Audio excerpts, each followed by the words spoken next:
اب 1 دن 2 دن 4 دن 6 دن کتنے دن پیاسی رہ سکتی؟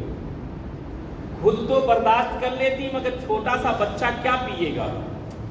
جب بدن کے اندر پانی نہیں، بدن کے اندر کوئی خون بنانے والی چیز نہیں، ساری پیاس و بھوک کی شدت کی وجہ سے ختم ہو رہی ہیں، یہاں تک کہ چھاتی کا دودھ بھی خشک ہو گیا۔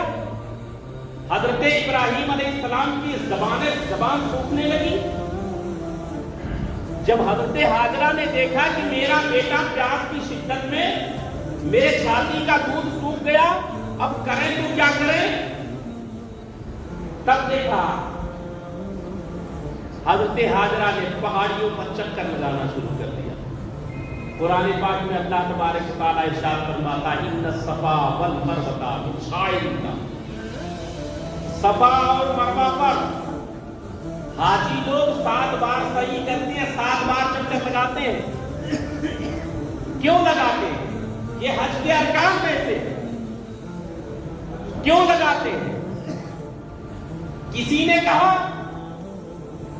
کہ یہ تو حضرت ہاجرہ نے چکر لگایا اس لیے لگاتے ہیں، کسی نے کہا حضرت ابراہیم کو پانی کی شدت کی وجہ سے، پیاس کی شدت کی وجہ سے حضرت ہاجرہ نے چکر لگایا تھا اس لیے لوگ لگاتے۔ سنو، یہ اللہ کی رضا کے لیے اپنے گھر بار کو چھوڑ کر کے جنگلوں میں رہنا، تمام موذی جانوروں کے ڈر کو قربان کر کے اپنے بچے کی حفاظت کے لیے اپنے بچے کو سینے سے لگا کے رکھنا، چند کھجوروں پر اور ایک مشکیزہ پانی پر گزار کر کے اللہ کی رضا حاصل کرنے کے لیے اپنے آپ کو اور اپنے بیٹے کی ننھی سی جان کی زندگی کو داؤ پر لگا دینا، یہ اللہ کو اتنا پسند آ گیا، اتنا پسند آ گیا کہ اللہ تبارک و تعالیٰ نے قیامت تک اس کام کو زندہ رکھا۔ اور اللہ تبارک و تعالیٰ قرآن پاک میں ارشاد فرما دیا ان الصفا والمروہ من شعائر اللہ، صفا اور مروہ یہ اللہ کی نشانیوں میں سے۔ اب آپ اندازہ لگائیں، ایک عورت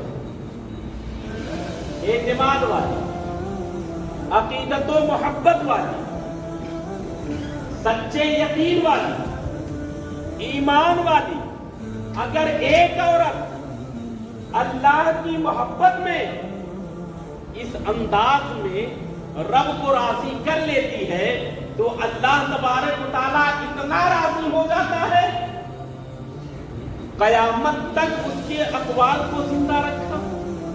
حاجیو آؤ، طواف کرو، تمہارا حج مکمل نہیں، طواف کرو، تمہارا حج مکمل نہیں ہے، مقام حتیم پر کھڑے ہو کر کے دعا کرو، تمہارا حج مکمل نہیں ہے، مقام ابراہیم کے پاس نفلی نمازیں پڑھو، تمہارا حج مکمل نہیں ہے، اور تم مزدلفہ میں پہنچ جاؤ، وہاں پہ عبادتیں کرو، اللہ کی بارگاہ میں دعا کرو، پھر بھی تمہارا حج مکمل نہیں جب تک سعی نہ کرو صفا اور مروہ کی۔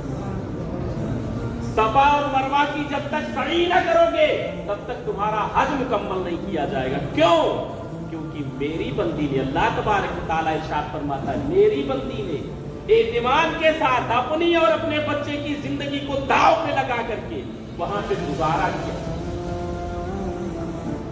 یہ مرتبہ حضرت ہاجرہ کا ہے، پہلے ہاتھ چکر لگا رہی ہے، جب تھوڑی دور جاتی ہے جہاں تک بیٹا دکھائی دیتا ہے مڑ مڑ کے دیکھتی ہے، جہاں تک بیٹا دکھائی دیتا ہے وہاں تو آرام سے جا رہی ہے، کوئی بات نہیں، چاروں طرف نظر دوڑا رہی، کہیں سے کوئی پانی کا کچھ بھی ہلکا سا چشمہ سا ہی مل جائے، تھوڑا سا پانی مل جائے، کم سے کم اپنی پیاس اور اپنے بچے کی پیاس بجھا لے۔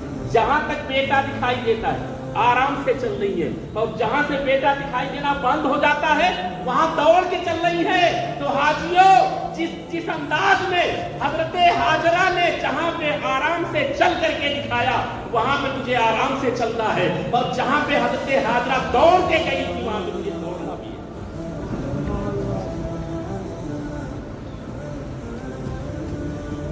अब जब 7वीं बार का चक्कर हुआ, हजरत हाजरा ने देखा कि बेटे के पास कुछ पानी का चश्मा सा नजर आ रहा है, जहां पे चिड़िया भी उड़ती हुई वहीं करीब में पहुंच रही है। तो इनको खदशा ये हुआ कि कहीं बच्चे को वो चिड़िया नुकसान न पहुंचाए, इसलिए दौड़ी।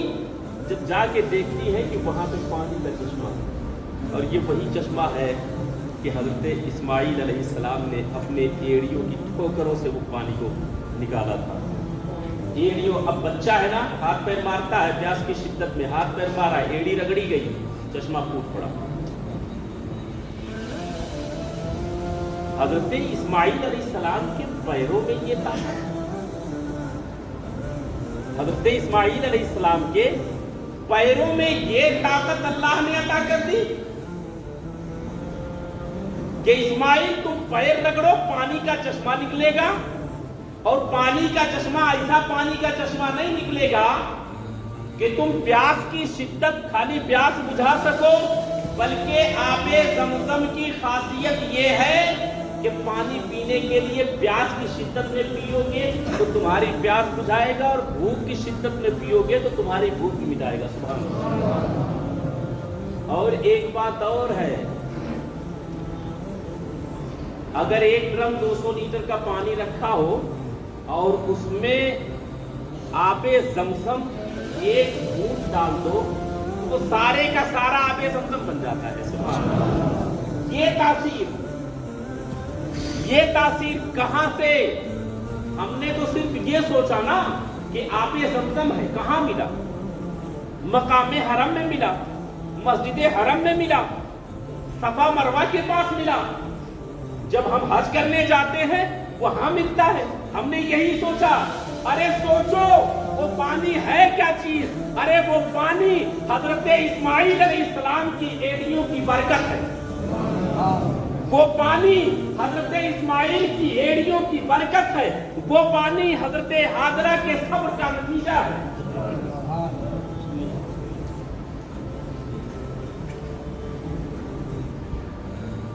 और उस पानी की वो तासीर है ना कि जो हज करने लोग जाते हैं, हज करने वाले जो अपने लिए कफन खरीद के लाते हैं, उसे पानी में गीला करके सुखा के तब लाते हैं कि आबे ज़मज़म से मस हो जाएगा मेरा कफन। सुभान अल्लाह।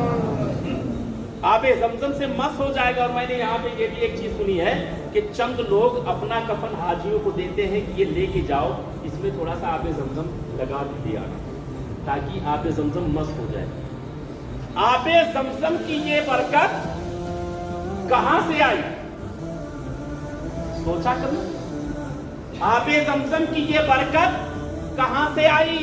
आबे ज़मज़म की ये बरकत हज़रत इस्माइल अलैहिस्सलाम के पैरों से आई। जब हज़रत इस्माइल के पैरों का ये आलम है तो मेरे आका सल्लल्लाहु तआला अलैहि वसल्लम के अक़वाल का और आपकी जुबान से निकली हुई बात का क्या आलम है ना? तो इसलिए मेरे दोस्तों, अब ये मामला यहीं पे रोकते हैं। अब इससे आगे ईदगाह में इंशाअल्लाह, क्योंकि आप तमामी हजरात को मैं अपनी तरफ से दावत देना चाह रहा हूं कि आप तमामी हजरात ईदगाह में वक्त पे पहुंचे। अगर वक्त पे पहुंचेंगे तो इंशाअल्लाह ताला इससे आगे वाक़यात आप तमामी हजरात पूरा सुनेंगे। तो ईद की जो नमाज है वो 7 बजे का ऐलान किया गया। 7 बजे ईदगाह की नमाज ईदगाह में होगी। अगर बारिश नहीं हुई तो ईद की नमाज 7 बजे, अगर बारिश नहीं हुई तो ईदगाह में होगी, और अगर बारिश हुई तो इसी जामा मस्जिद में होगी इंशाअल्लाह। इसके अलावा एक तो ऐलानात और हैं, और वो ऐलान बहुत ज़रूरी भी है, क्योंकि हमें इस्लामी ज़िंदगी जीना है ना, हमें इस्लामी ज़िंदगी जीना है ना। सब लोग इस पर मुत्तफिक है ना। हमें इस्लामी ज़िंदगी जीना है, और इस्लाम ये सिखाता है कि हम अपने से बड़ों का अदब करें, छोटों